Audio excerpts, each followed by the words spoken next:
radio tower and destroyed part of the Babi Yar Holocaust Memorial. Apartment buildings outside of Kyiv were hit, partially collapsed. A huge explosion occurred in the main square of Kharkiv, Ukraine's second largest city. These aren't military targets. They are places where civilians work and families live. Kharkiv is one of the largest Russian-speaking cities in Europe.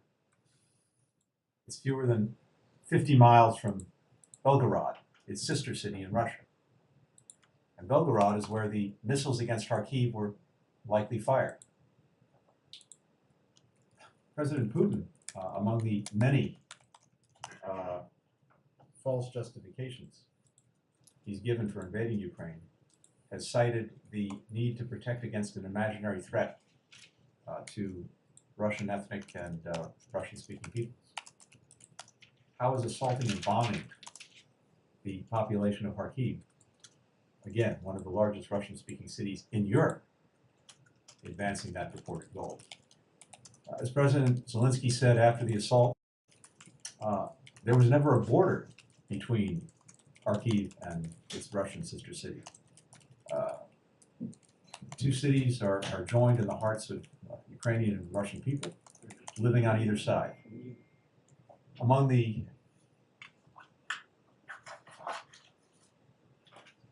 great damage we see from war, we're seeing that in Kharkiv. We've also seen that the International Court of Justice has announced that it will hold hearings on Russia's actions. Already the human costs of the Kremlin's unwarranted, unprovoked, and unjustified war on Ukraine are staggering. Hundreds, if not thousands, of civilians have been killed and wounded. There are now more than 174,000 refugees who sought safety in nearby countries. Millions of Ukrainians still in Ukraine are sheltering wherever they can, including children receiving cancer treatment, who are now living in the basements of Ukraine's children's hospitals, with doctors and nurses doing their best to care for them as explosions boom overhead. This is shameful. The numbers of civilians killed and wounded, the humanitarian consequences, will only grow in the days ahead. In the face of this violence, the courage of the Ukrainian people is inspiring the world. As President Biden said in his State of the Union address last night, the response to Russia's war has been unity. Unity among world leaders, unity in Europe, unity among people gathering around the world to protest President Putin's war of choice, including thousands of people in Russia and Belarus coming out to protest peacefully, even though they know what they risk in so doing. Because the Biden administration dedicated its first year to repairing and rebuilding our alliances and partnerships in Europe and around the world, and because we spent the better part of the past several months raising alarms about looming Russian aggression, declassifying and sharing our intelligence nearly in real time, and relentlessly exposing President Putin's lies, we were ready. In fact, one reason why we're seeing the unified response now is because we made the decision late last year to publicize to the world what we knew was underway and the playbook we were convinced Russia would follow.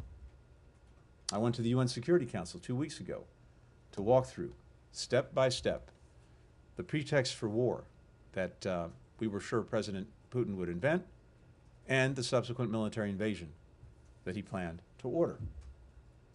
And that's precisely what he did, while Russian officials continued to deny it right until the invasion began. Seeing that duplicity and premeditated aggression play out exactly as we'd predicted has generated outrage and solidarity across Europe and around the world. And that's turned into unprecedented action. We said that if the Kremlin ordered an invasion, we would help Ukraine defend itself while imposing costs on Russia. Last week, the President approved $350 million in military assistance to Ukraine to help with the armored, airborne, and other significant threats it now faces. That brings our total security assistance to Ukraine in the past year to more than $1 billion, more than in any previous year. Over the past several days, I authorized the expedited transfer of U.S.-origin defensive equipment from allies to Ukraine, and we're coordinating efforts to get this equipment, including anti-tank and anti-aircraft weaponry, as well as small arms and munitions, into the hands of Ukrainian fighters who are defending their country with skill and determination. We're sending humanitarian assistance to the people of Ukraine as well. 3 days ago, we announced nearly $54 million in additional support, on top of the more than $300 million that we've provided in recent years. USAID has deployed a disaster assistance response team, our top international emergency responders, to lead the U.S. humanitarian response in coordination with European allies, partners, and international organizations. And USAID Director Samantha Power was, as you know, just in Poland along the border with Ukraine a few days ago, along with other senior officials from the State Department. And we're working to support the frontline countries, including Poland, Moldova, Romania, Hungary, and Slovakia, that have welcomed hundreds of thousands of refugees, including many children, elderly people, people with disabilities, all of whom are fleeing Ukraine to escape Russia's violence and facing harrowing journeys to reach safety. We and our allies and partners will work to keep people safe, manage the flow of refugees, keep border crossings open, and provide critical supplies. At the same time, we're holding Russia accountable, including Russia's economy. Back on December 1st, I said that Russia would face massive consequences for attacking Ukraine, including severe and lasting economic costs. The United States and more than 30 allies and partners, representing more than half the world's economy, have made good on that commitment, with powerful sanctions and export controls on Russia, including additional actions just today.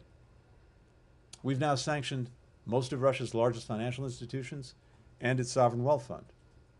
The European Union removed key sanctioned Russian banks from the SWIFT international payments network. We've restricted Russia's ability to seek funding beyond its borders. 13 of the most critical Russian state-owned enterprises, including Gazprom, are now extremely limited in raising money through the U.S. market. We've imposed sanctions on individuals, including President Putin, other members of Russia's Security Council, and elites and their family members. And we and our allies and partners are launching a task force to identify, track down, and freeze the assets of sanctioned Russian companies and oligarchs. We will freeze and seize their yachts, their private jets, their opulent estates in world capitals. Today, we're also imposing sweeping sanctions on Russia's defense sector. In total, 22 Russian defense-related entities will be designated, including companies that make combat aircraft, infantry fighting vehicles, missiles, unmanned aerial vehicles, electronic warfare systems, the very systems now being used to assault the Ukrainian people, abuse human rights, violate international humanitarian law. We're also imposing export controls on Belarus to hold the Lukashenko regime accountable for being a co-belligerent in President Putin's war of choice. We will choke off Belarus's ability to import key technologies. And if Lukashenko's support for the war continues, the consequences for his regime will escalate. All told, these sanctions and restrictions have had a powerful effect on Russia's economy. The value of the ruble has plummeted. The Russian stock market closed as fear of capital flight rose. Interest rates more than doubled. Russia's credit rating has been cut to junk status. The value of President Putin's war fund has vanished. And by choking Russia's access to technology, we're delivering a blow to its economy and military that will be felt not just now, but for years to come.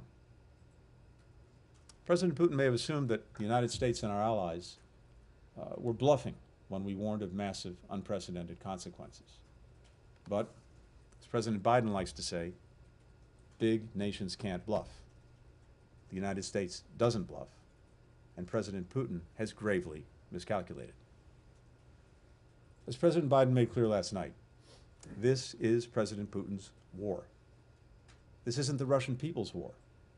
It's becoming clearer by the day that the Russian people oppose it. Members of the Russian military oppose it and had no idea what they were being sent to do. And now the Russian people will suffer the consequences of their leaders' choices. So, my message to the people of Russia, if they're even able to hear it, as the Kremlin cracks down even harder on media outlets reporting the truth, my message is that we know many of you want no part of this war. You, like Ukrainians, like Americans, like people everywhere, want the same basic things. Good jobs, clean air and water, the chance to raise your kids in safe neighborhoods, to send them to good schools, to give them better lives than you had. How in the world does President Putin's unprovoked aggression against Ukraine help you achieve any of these things? How is it going to make your lives better? The economic costs that we've been forced to impose on Russia are not aimed at you. They're aimed at compelling your government to stop its actions, to stop its aggression. And just as millions of us around the world stand together against Moscow's aggression, we also stand together with you as you demand that your leaders end this war. If President Putin wants to demonstrate leadership, he should allow Russian soldiers to go home to their families.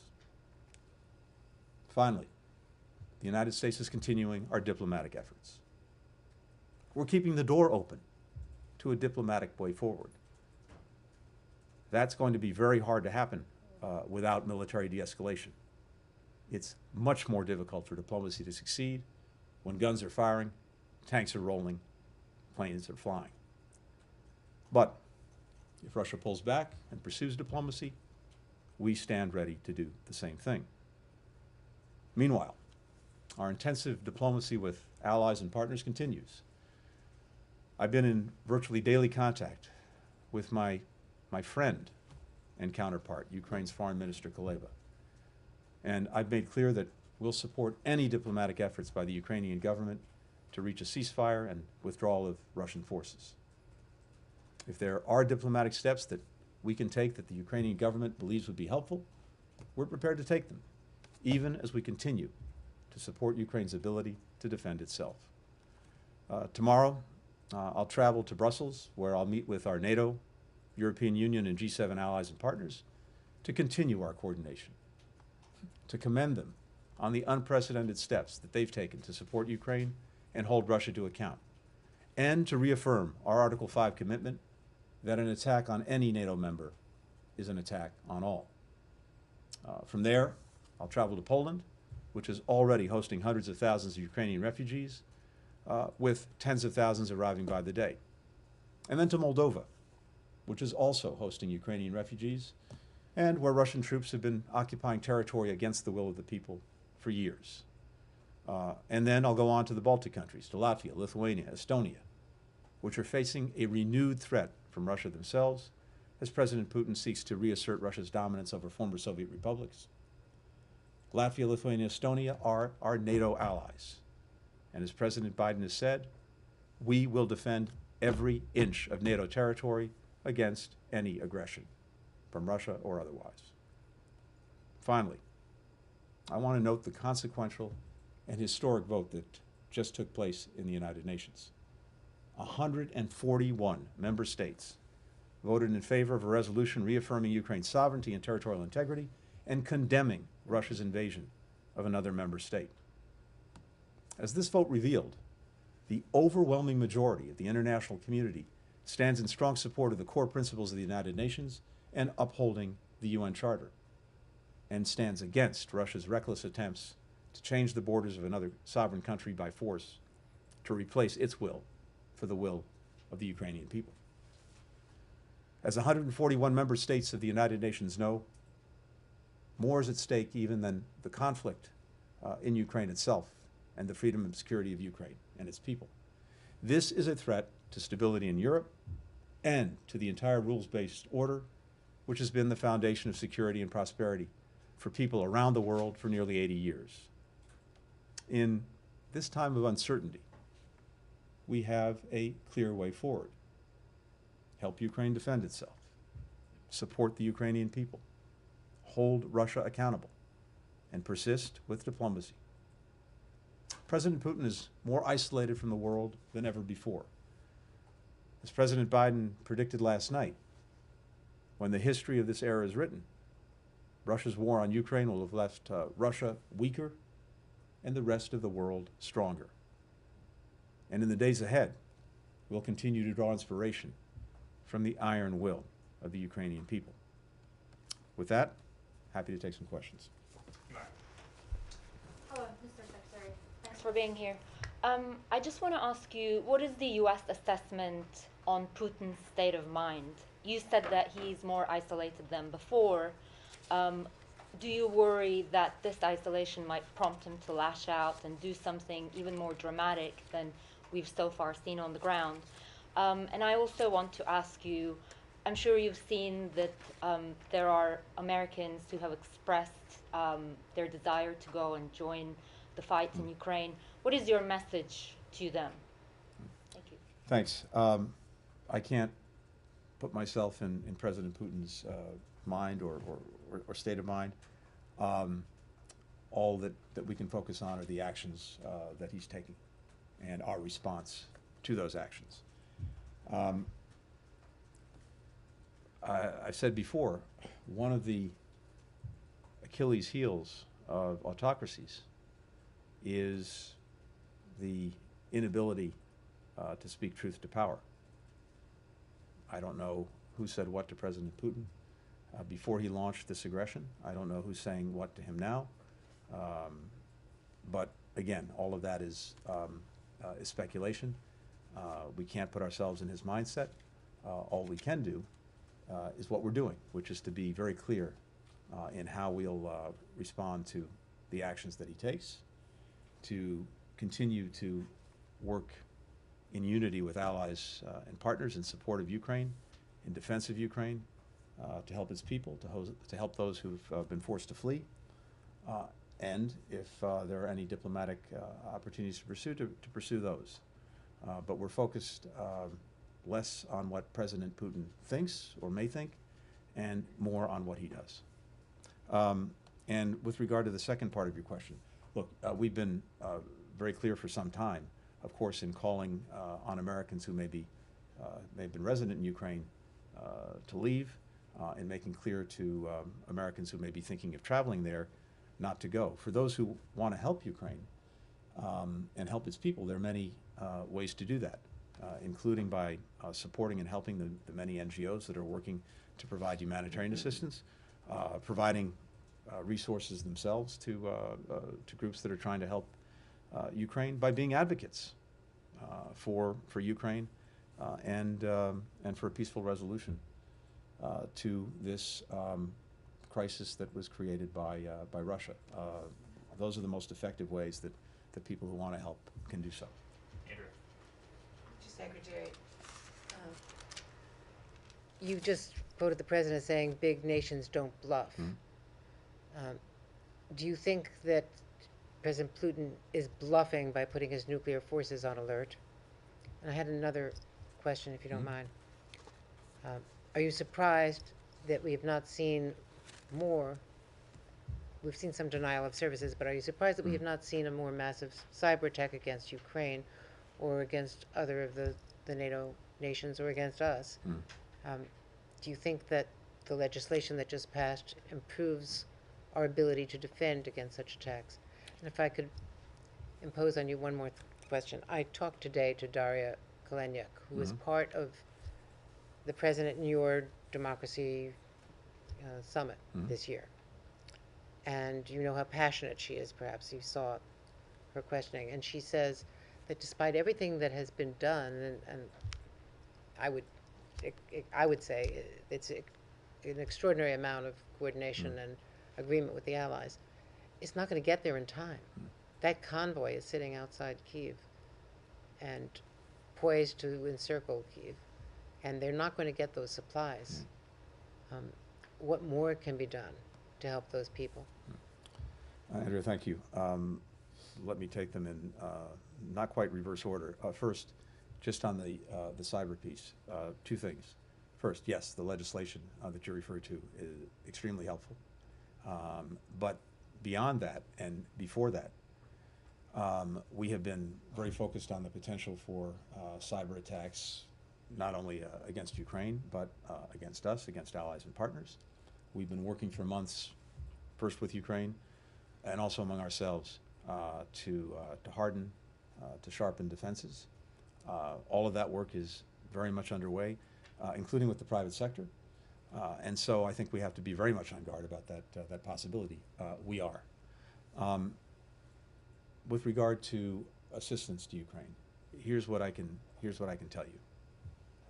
We are very actively working every day, every hour to provide that assistance and to make sure that to the best of our ability it gets to where it needs to go.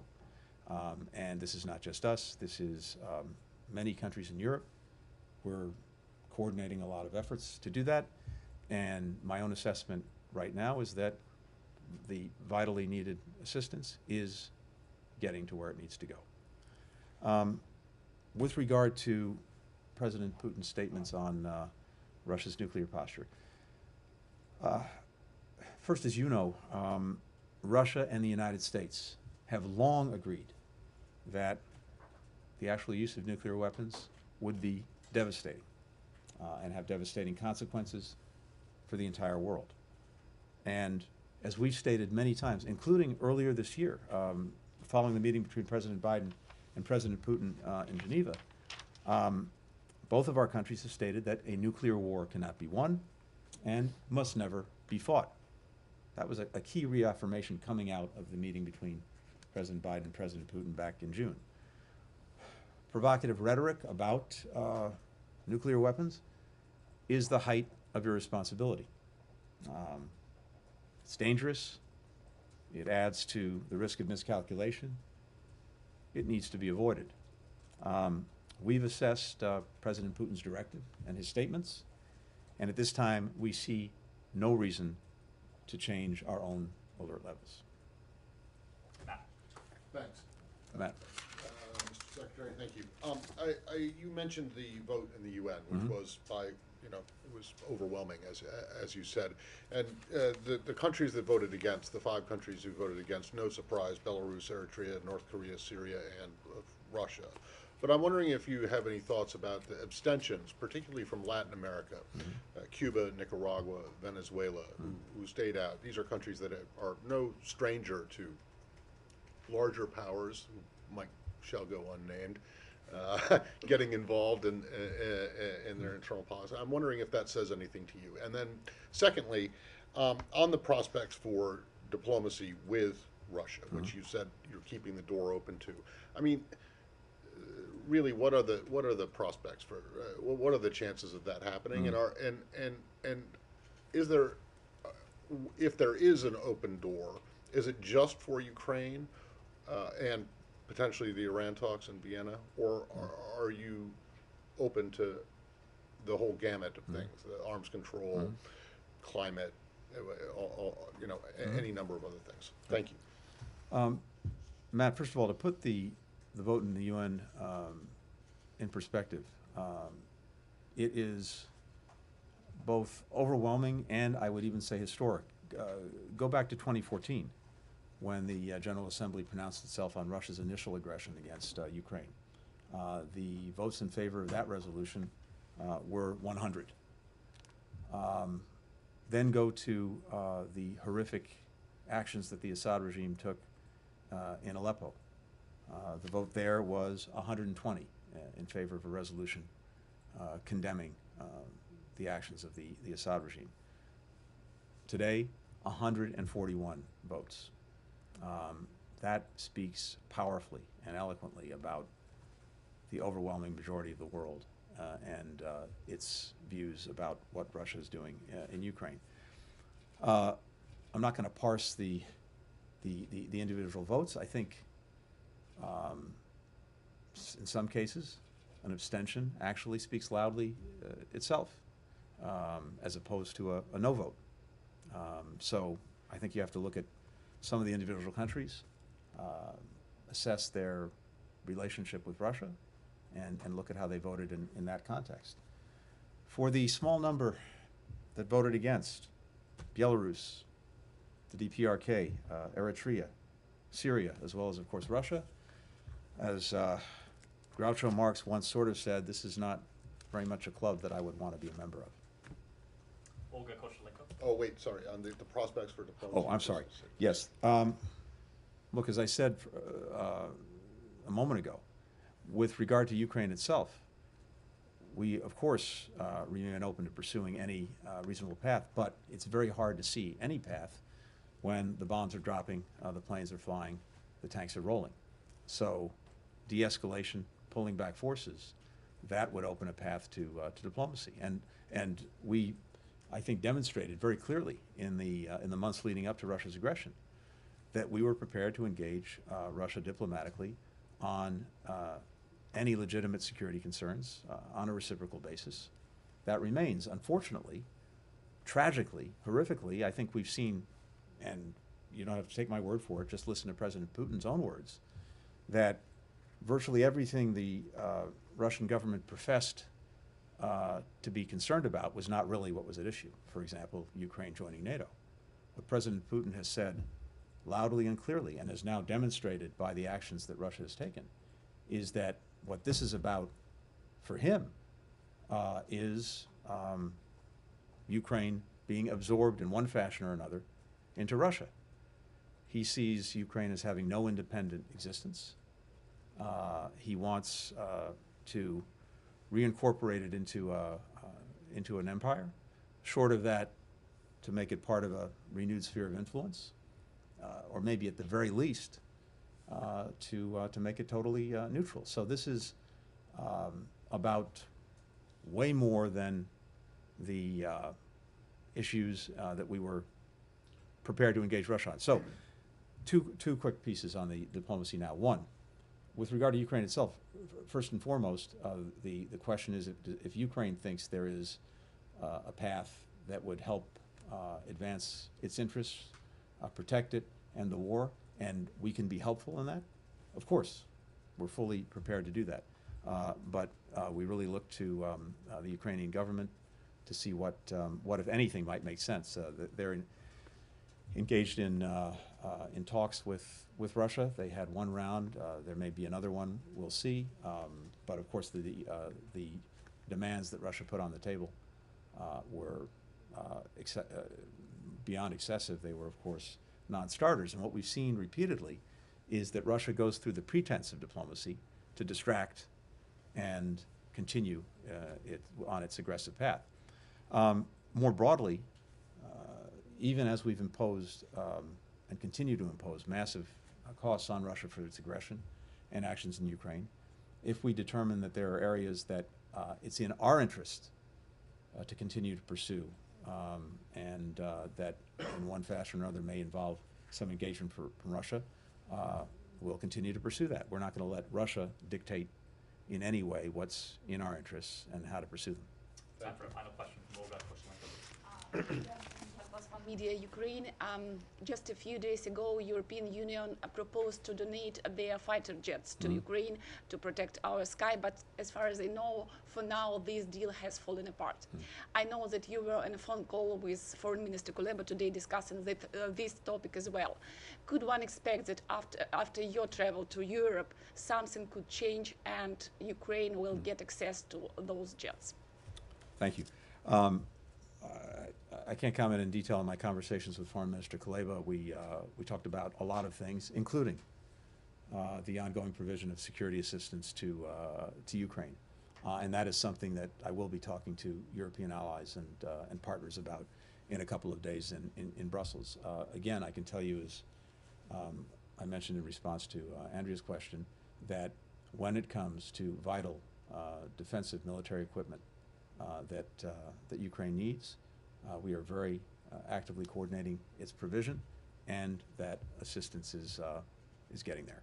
But we'll probably have more to say in the next couple of days. Thank you, Mr. Secretary. Thank you very much. Thanks, everyone. Thank you very much. Thank you. Sir, do you think that Russia is deliberately targeting civilians? You said they're hitting schools and hospitals.